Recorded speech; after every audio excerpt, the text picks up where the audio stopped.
ছাত্রছাত্রীরা প্রথম school and college আইডিকে online ক্লাসে প্রথম বর্ষের ছাত্রছাত্রীদের তোমাদের জানাই স্বাগত। আশা করি তোমরা সবাই সুস্থ আছো, ভালোই আছো। আজকে আমরা পড়ব যুক্তিবিদ্যার আজকে একটা নতুন অধ্যায় নিয়ে প্রথম পত্রের, যেহেতু আমাদের প্রথম পত্রের প্রথম অধ্যায় ও দ্বিতীয় অধ্যায় মোটামুটি শেষ হয়ে গেছে। আমরা আজকে আলোচনা করব যুক্তিবিদ্যার প্রথম পত্রের অধ্যায় দ্বিতীয় যুক্তির উপাদান। যুক্তির উপাদান এই চ্যাপ্টারটা নিয়ে আজকে আমরা একটা টপিকস নিয়ে আলোচনা করব। তাহলে শুরু করা যাক। আমরা জানি যুক্তিবিদ্যার প্রধান আলোচ্য বিষয় হচ্ছে, কিন্তু আমরা আগের চ্যাপ্টারগুলোতে পড়ে এসেছি যুক্তিবিদ্যার প্রধান আলোচ্য বিষয় হচ্ছে যুক্তি পদ্ধতি বা অনুমান, যেটা না হলে কিন্তু হয় না। তাই আমাদের যুক্তিবিদ্যার প্রধান আলোচ্য বিষয় হচ্ছে এই যুক্তি পদ্ধতি বা অনুমান। আর অনুমান হচ্ছে, আমরা জানি অনুমান হচ্ছে আমার এক প্রকার চিন্তা বা মানসিক প্রক্রিয়া। তাহলে অনুমানকে আমরা চিন্তা বা মানসিক প্রক্রিয়া কেন বলছি? যেহেতু অনুমানটা আমাদের মনের ভিতর থেকে আসে, তাই এটাকে আমরা বলি এটা একটা মানসিক প্রক্রিয়া। যেহেতু এটা আমাদের মনের ভিতর সংঘটিত হয়, তাই এটাকে আমরা বলবো একটা মানসিক প্রক্রিয়া। এই জন্য বলা হয় অনুমান হচ্ছে এক প্রকার একটা চিন্তা বা মানসিক প্রক্রিয়া। এই অনুমানটা যখন আবার ভাষায় প্রকাশিত হয়ে যায় তখন সেটা হয়ে যায় যুক্তি। যতক্ষণ আমার মনের মধ্যে থাকবে ততক্ষণ অনুমান, কিন্তু যখন এটা ভাষায় প্রকাশ করতে যাব তখন সেটা হয়ে যাবে যুক্তি।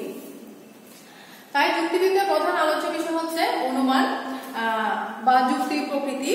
এই যুক্তি প্রকৃতি, নিয়ম, গঠন ইত্যাদি জানার আগে আমাদের কি কতগুলো উপাদান সম্পর্কে সম্যক ধারণা থাকা দরকার, উপাদান সম্পর্কে আমাদের কিছু জ্ঞান থাকা দরকার। এই উপাদানগুলো হচ্ছে কি কি? পদ, শব্দ, বাক্য, যুক্তিবাক্য, যুক্তিবাক্যের প্রকারভেদ, আশ্রবাক্য, সিদ্ধান্ত, প্রধান পদ, অপ্রধান পদ এবং মধ্যপদ। তাহলে এই যুক্তির এগুলো হচ্ছে সবগুলো যুক্তির উপাদান। এই যে আমরা একটু আগে বলেছিলাম আমাদের যুক্তিবিদ্যার মূল আলোচ্য বিষয় হচ্ছে যুক্তি পদ্ধতি বা অনুমান। অনুমান হচ্ছে এক প্রকার একটা চিন্তা বা মানসিক প্রক্রিয়া। এই অনুমানটা যখন ভাষায় প্রকাশিত হয়ে যায় তখন সেটা হয়ে যায় যুক্তি। তাই যুক্তিবিদ্যার প্রধান আলোচ্য বিষয় হচ্ছে অনুমান। এই অনুমান কতগুলো যুক্তির প্রকৃতি, গঠন, যুক্তির নিয়ম এইসব জানার আগে আমাদের কতগুলো যুক্তির উপাদান সম্পর্কে আমাদের সম্যক ধারণা থাকা দরকার। সেই উপাদানগুলো হচ্ছে যুক্তির উপাদান। সেই উপাদানগুলোকে বলা হয় যুক্তির উপাদান। তাহলে এই যুক্তির উপাদানগুলো কি কি? পদ, শব্দ, বাক্য, যুক্তিবাক্য, যুক্তিবাক্যের প্রকারভেদ, আশ্রবাক্য, সিদ্ধান্ত, তারপর হচ্ছে প্রধান পদ, অপ্রধান পদ, মধ্যপদ, এসব। তাহলে এই যে আমরা যেগুলো উপাদানগুলো বললাম, এই উপাদানগুলো মিলে হচ্ছে যুক্তির উপাদান। আমরা এই অধ্যায়ে আমরা এই উপাদানগুলো নিয়েই আমরা আলোচনা করব। তাহলে আমরা প্রথমে আলোচনা করি পদ ও বাক্য কি, পদ কি এবং বাক্য কি। তাহলে দেখো, পদ ও বাক্য হচ্ছে পদ ও বাক্য এই দুইটা একটা যুক্তির উপাদান। আমাদের যুক্তির অনেকগুলো উপাদানের মধ্যে পদ ও বাক্য হচ্ছে একটা যুক্তির উপাদান। যুক্তিবিদ্যার প্রধান আলোচ্য বিষয় হচ্ছে যুক্তি পদ্ধতি বা অনুমান। অনুমান হচ্ছে এক প্রকার একটা চিন্তা বা মানসিক প্রক্রিয়া। এই অনুমান যখন ভাষায় প্রকাশিত হয়ে যায় তখন সেটা হয়ে যায় যুক্তি। তাই যুক্তিবিদ্যায় অনুমান বা যুক্তি পদ্ধতি হচ্ছে একটা অন্যতম আলোচ্য বিষয়। তাহলে প্রত্যেকটা যুক্তি দুই বা ততোধিক যুক্তি বাক্যের সমন্বয়ে গঠিত। আমরা কি বলেছি? ভাষায় প্রকাশিত অনুমান, যখন অনুমানটা যখন ভাষায় প্রকাশিত হয়ে যায় তখন সেটা হয়ে যায় যুক্তি। তাহলে প্রত্যেকটা যুক্তি দুই বা ততোধিক যুক্তি বাক্যের সমন্বয়ে গঠিত। প্রত্যেকটা যুক্তি দুই বা ততোধিক যুক্তি বাক্যের সমন্বয়ে গঠিত হয়। আমরা জানি যুক্তিবিদ্যার বাক্য বলতে আমরা কিন্তু সাধারণ কোনো বাক্যকে বুঝি না। আমরা জানি পদ ও বাক্য বলতে আমরা যুক্তিবিদ্যায় বাক্য বলতে আমরা সেই সাধারণ বাক্যকে বুঝি না, অর্থাৎ ব্যাকরণের বাক্যে আমরা যে বাক্যটাকে বুঝে থাকি এখানে কিন্তু সেই বাক্যটাকে বুঝায় না। এটা সবসময় খেয়াল রাখবে, একটা সাধারণ বাক্য এবং একটা যুক্তি বাক্যের মধ্যে কিন্তু গঠনগত দিক থেকে অনেক পার্থক্য আছে।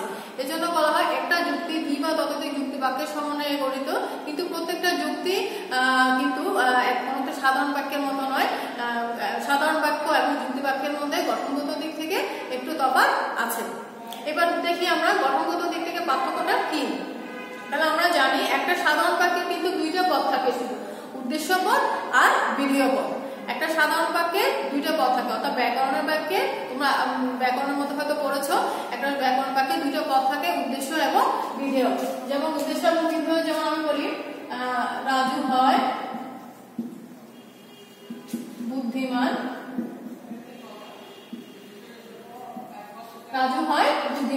এটা একটা যুক্তি বাক্য। এটাকে আমি বললাম একটা যুক্তি বাক্য।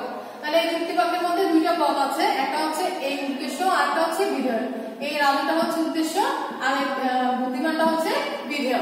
তাহলে এটা হচ্ছে একটা সাধারণ বাক্য, এটাকে আমি বলবো একটা সাধারণ বাক্য। সাধারণ বাক্যের মধ্যে দুইটা পদ থাকে, উদ্দেশ্য এবং বিধেয়। কিন্তু একটা যুক্তি বাক্যের মধ্যে তিনটা পদ থাকে, উদ্দেশ্য, সংযোজক এবং বিধেয়। এখানে কিন্তু সংযোজকটা বিধেয় হিসেবেই ধরে নেওয়া হয়েছে। এখানে সংযোজক কোনটা? এই হয়টা, এই হয়টা হচ্ছে কি সংযোজক। সংযোজক মানে হচ্ছে কি, দেখো সংযোজক মানে হচ্ছে উদ্দেশ্য এবং বিধেয় মাঝখানে যেটা থাকবে সবসময় খেয়াল রাখবে, সেটা হচ্ছে সংযোজক। উদ্দেশ্য এবং বিধেয়কে মাঝখানে যেটা থাকে সেটা হচ্ছে সংযোজক। অর্থাৎ এই সংযোজকটা উদ্দেশ্য এবং বিধেয়ের মধ্যে একটা সম্পর্ক সৃষ্টি করে, একটা সেতু বন্ধন সৃষ্টি করে। উদ্দেশ্য এবং বিধেয়ের মধ্যে একটা সেতু বন্ধন সৃষ্টি করে কে? এই সংযোজকটা। যেমন ধরো নদী পারাপারের জন্য একটা ব্রিজ দেওয়া হলো, ওপারের মানুষ আর এপারের মানুষ। তাহলে ওপারের মানুষ আর এপারের মানুষ কিভাবে আসা যাওয়া করবে? ওই ব্রিজটা দিয়ে। তাহলে ওই ব্রিজটাকে ওই এপার আর ওপারের মানুষের মধ্যে একটা সেতু বন্ধনের কাজ করেছে। ঠিক তেমনি আমাদের মধ্যে এই ভয়টা হচ্ছে সংযোজক, এই সংযোজকটা উদ্দেশ্য এবং বিধেয়ের মধ্যে একটা সেতু বন্ধনের কাজ করে।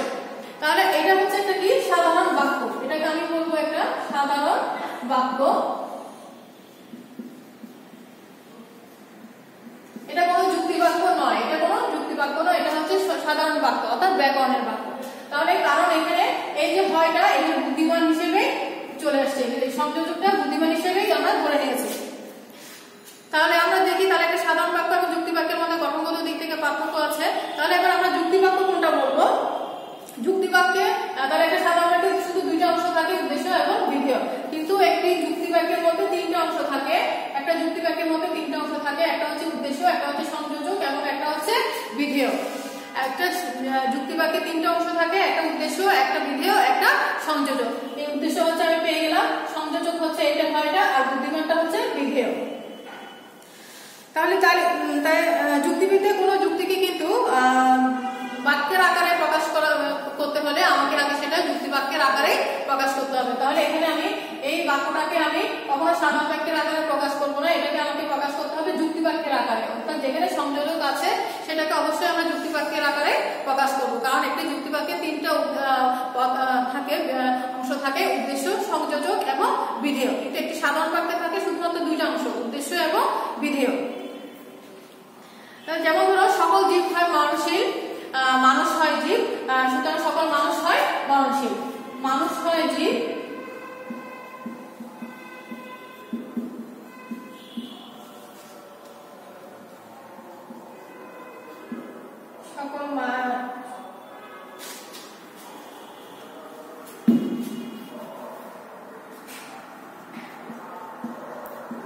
সকল জীব হয় মরণশীল, মানুষ হয় জীব,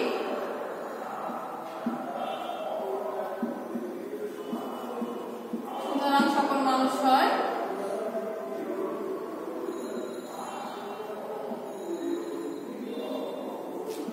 মরণশীল।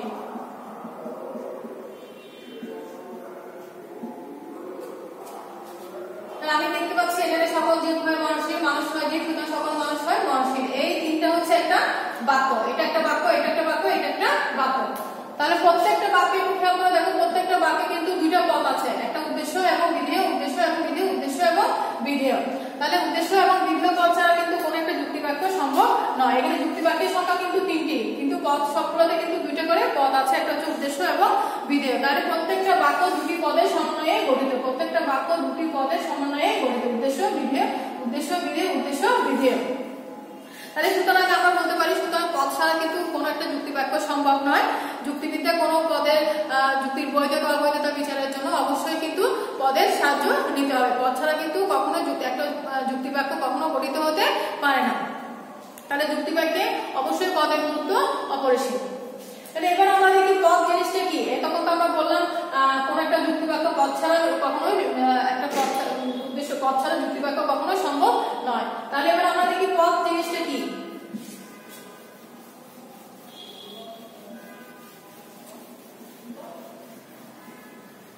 পদের ইংরেজি প্রতিশব্দ হচ্ছে কিন্তু টার্ম। পদ কথাটি এসেছে টার্ম শব্দ থেকে, পদ কথাটি এসেছে টার্ম শব্দ থেকে, এই জন্য বলা হচ্ছে ইংরেজি টার্ম শব্দটির বাংলা প্রতিশব্দ হচ্ছে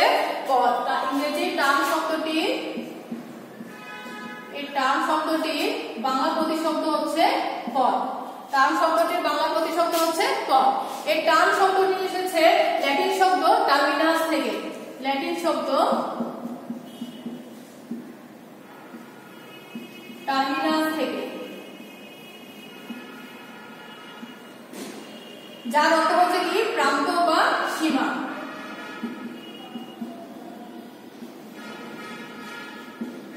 তাহলে আমরা আবার বলি পদ শব্দটি এসেছে ইংরেজি টার্ম শব্দটির বাংলা প্রতিশব্দ হচ্ছে পদ।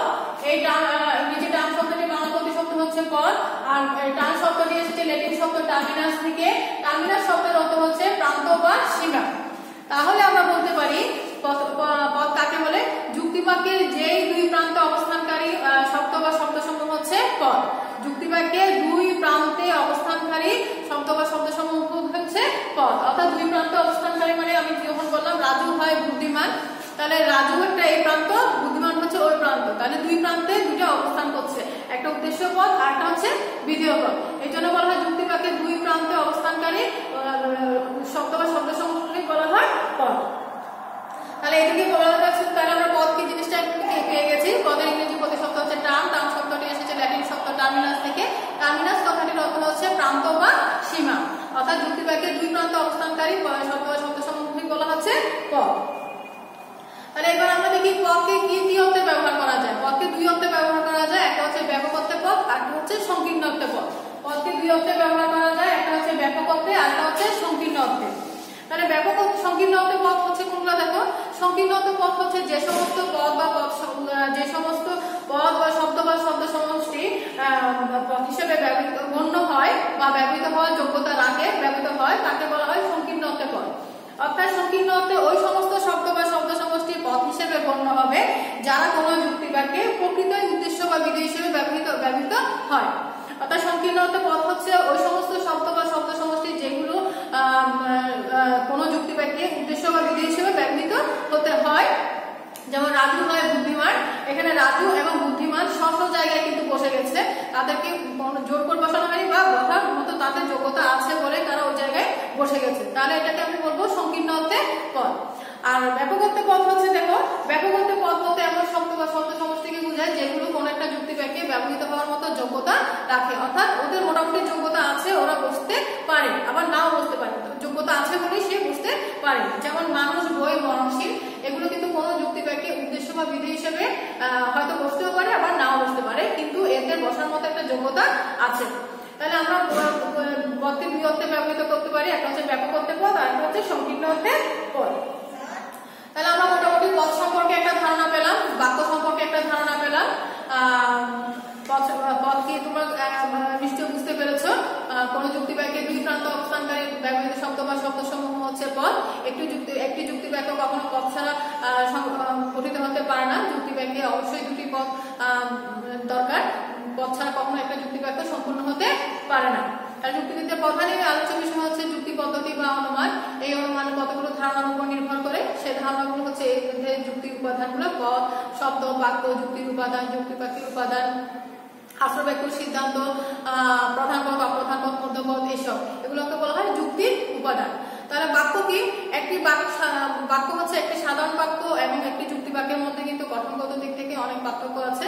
একটি সাধারণ বাক্য বা ব্যাকরণের বাক্যের মধ্যে শুধুমাত্র দুইটা অংশ থাকে, উদ্দেশ্য এবং বিধেয়। কিন্তু একটি যুক্তি বাক্যের মধ্যে তিনটা অংশ থাকে, একটা হচ্ছে উদ্দেশ্য, একটা হচ্ছে সংযোজক এবং একটা হচ্ছে বিধেয়। তাহলে আমরা উদ্দেশ্য কি সেটাও চিনলাম, সংযোজক কি সেটাও চিনলাম এবং বিধেয় কি সেটাও চিনলাম। তাহলে উদ্দেশ্য, সংযোগ, বিধেয় তিনটা অংশ মিলে কিন্তু একটা যুক্তি বাক্য গঠিত হয়ে থাকে।